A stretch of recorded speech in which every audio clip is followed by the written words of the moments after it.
doesn't have to be a big initiative. Those courageous conversations need to take place daily at times. I mean, in an organization this big. If someone isn't performing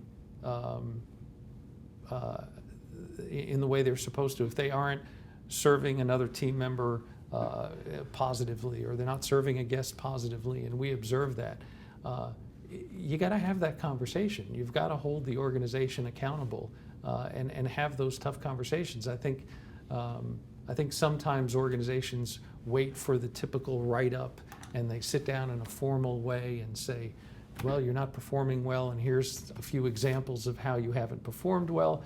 I don't believe in that. I believe that you should have that conversation right then and there and say, I'm not sure that was the best interaction that you could have had. What do you think about that? How do you think that person felt that just interacted with you? How are you feeling? That's not the way you perform normally, is it? How are you feeling? I think you can have those conversations.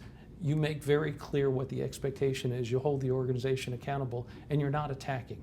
You're seeking to understand. And I think at its very basic level, if you can do that skill, you can do all the other tougher ones, because that's the hardest conversation. See, for me, that kind of hits that emotion roadmap I was talking to you about. It's the idea of if a feeling that just got created clearly to you is not a feeling you'd want with either another team member or a customer or anyone else. And also, you're probably not feeling the way you want to feel either. Right. You know, even though you did it and maybe it felt like it was the right thing to do in the moment, at the heat of the moment, you walk away from it and you know it was wrong. And so a manager that ignores that, or a leader that ignores that when he sees a team member do that, loses an opportunity, if you will. Yeah, they do. And worse, in a high-performing organization like this one, where there's a lot of pride,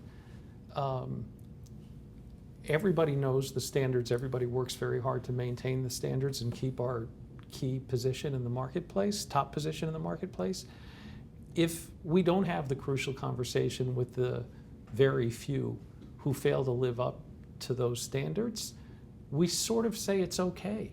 Organizationally, we say it's not that important.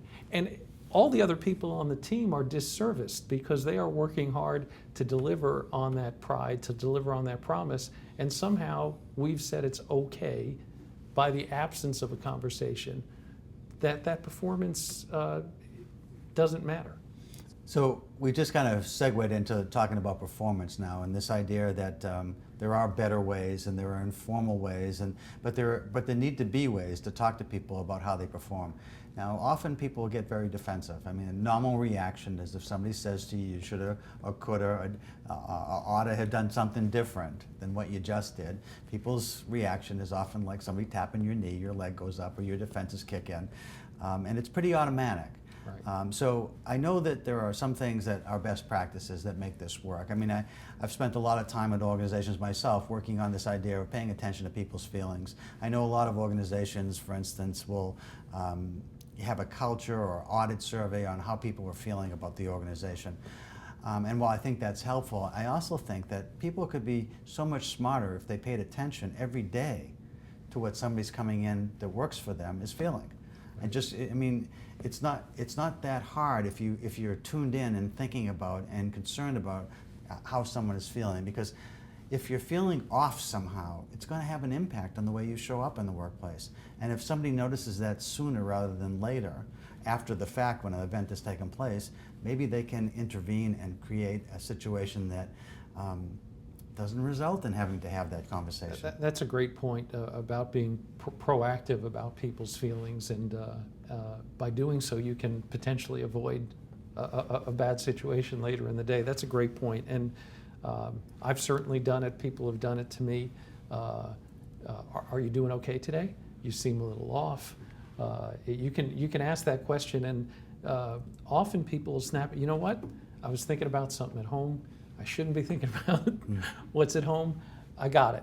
I'm good. I'm good for the day. Or they say, or you ask the question, do you want to talk about that or do you not want to talk about that, right? Because you got to be careful on that conversation, but make yourself available to that. So it's a great point.